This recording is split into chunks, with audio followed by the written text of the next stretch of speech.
one woman who knows only too well what it's like to live in total fear is actress Linda Robson. Linda's phobia of mice and rats is so severe she's even been forced to move house. So can Linda be cured? There's only one thing for it. It's the Speakmans to the rescue. With their help, they believe anything is possible.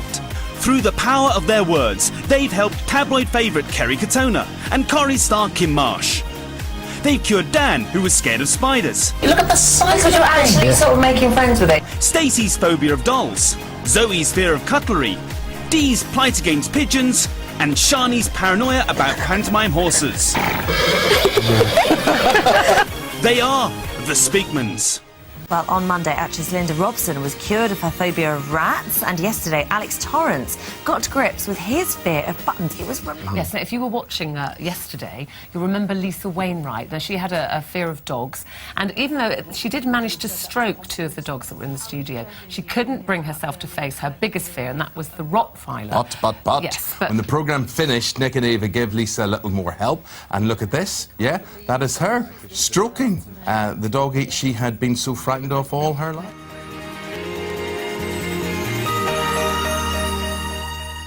They make me feel sick, just the thought of them. This phobia has really affected my life. My phobia is shut buttons, they make me act weird. Some days I just, it's all I think about. I think it's silly, but obviously it really affects me, but I know it's silly. But silly as it might seem, Alex's phobia is so extreme that he can only hold down a job where he is allowed to dress casually.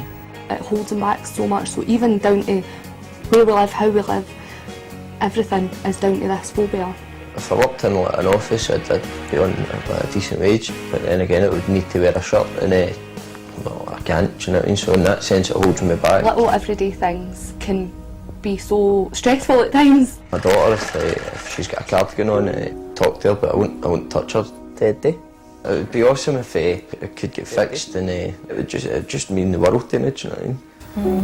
And what difference, like Pamela, for you, I mean, if he didn't have this, what difference would that make to both of your lives? I mean, you've got a little girl now. Yeah, it's hard having a baby because they're on everything. Yeah. And you know, when he's looking after her, I've got to go in and pick out what she's wearing that day for him, so that he doesn't have to come in contact with them, and I just try and keep them away from him. I've just dealt with it all my life, do you know what I mean? So like, say I'm a barman, so say somebody's coming in to want a pint, do you know how I won't look at them, I'll kind of look away and I'll wipe my mouth and I take a deep breath, so is it like it's physical, isn't it? The effect of it makes you almost have a bit of a ritual that you have to go through after you see one. Yeah. So what is that? It's the wiping the mouth? It's just I wipe my mouth, and sometimes I'll walk about and I've got my t-shirt over my nose and it, and it's quite awkward because some of the punters are like, oh, do I smell? And you're trying to explain it to them then. What is the difference between a phobia and OCD? Well, actually, these two are linked in that he's got a phobia to buttons, but then as a consequence of the phobia, he's created an OCD. He's got the mouth wiping thing. Do you wash your hands? Because it's common with buttons for people to wash their hands. If you touch buttons, you've got compulsive hand washing, and then also you have the feeling of contamination, don't you, once you've touched the button? It is reasonably common. In fact, Steve Jobs had the same condition. Really? Yeah. How do you feel? Really quite anxious. Yeah. Your heart rate's gone up to 96. And you're having to cover your mouth. I think, can we shut the curtain now? Because I don't want to put you under any unnecessary stress with that. But I mean, you can clearly see that it's quite distressing actually, and it must be horrible for you, Pamela, because because I know how much it's upsetting him. Yeah. It's quite upsetting to see it. Well, we'll send you off now with the guys here, and hopefully by the time and they've got a 100% strike rate here so far. Do you believe this can work?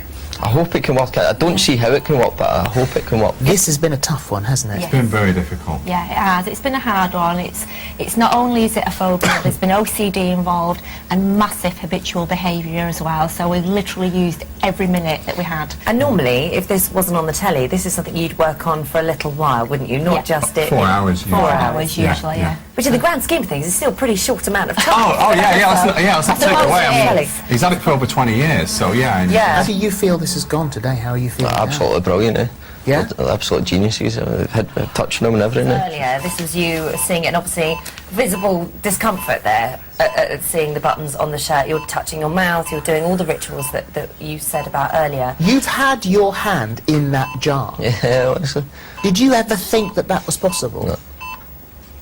Usually if he's got a cardigan on or whatever... This is your daughter, she's got a little cardigan on, you can't pick her up. Yeah, usually I need to kind of brace myself to go and pick her up, but if she's crying a lot, but... So if I was to give you this jar of buttons and put this on your lap, you're okay with that? Yeah, if you want, yeah. Okay, so I'm just going to give that to you, and you'll be all right to... You could pick one up? Yeah. Oh my goodness. Without putting your hand on. Pamela, you can't believe it, can you? Have a rummage. We'll try Are you kidding? It's amazing, isn't it? It is like magic in a strange way. I mean, you work miracles. Holly, I feel really emotional on this one. I do, I know. really emotional, because, you know, it's so amazing how he's adapted his life and how it's ruined his life, and it made him a nervous wreck. You know, he was just so anxious, and I'm just so thrilled that you came on. I'm just so privileged to have been able to help you, actually. Well done, both I'd of like you. to say thank you to both of you as well. Thank you so much. It's incredible. Well done.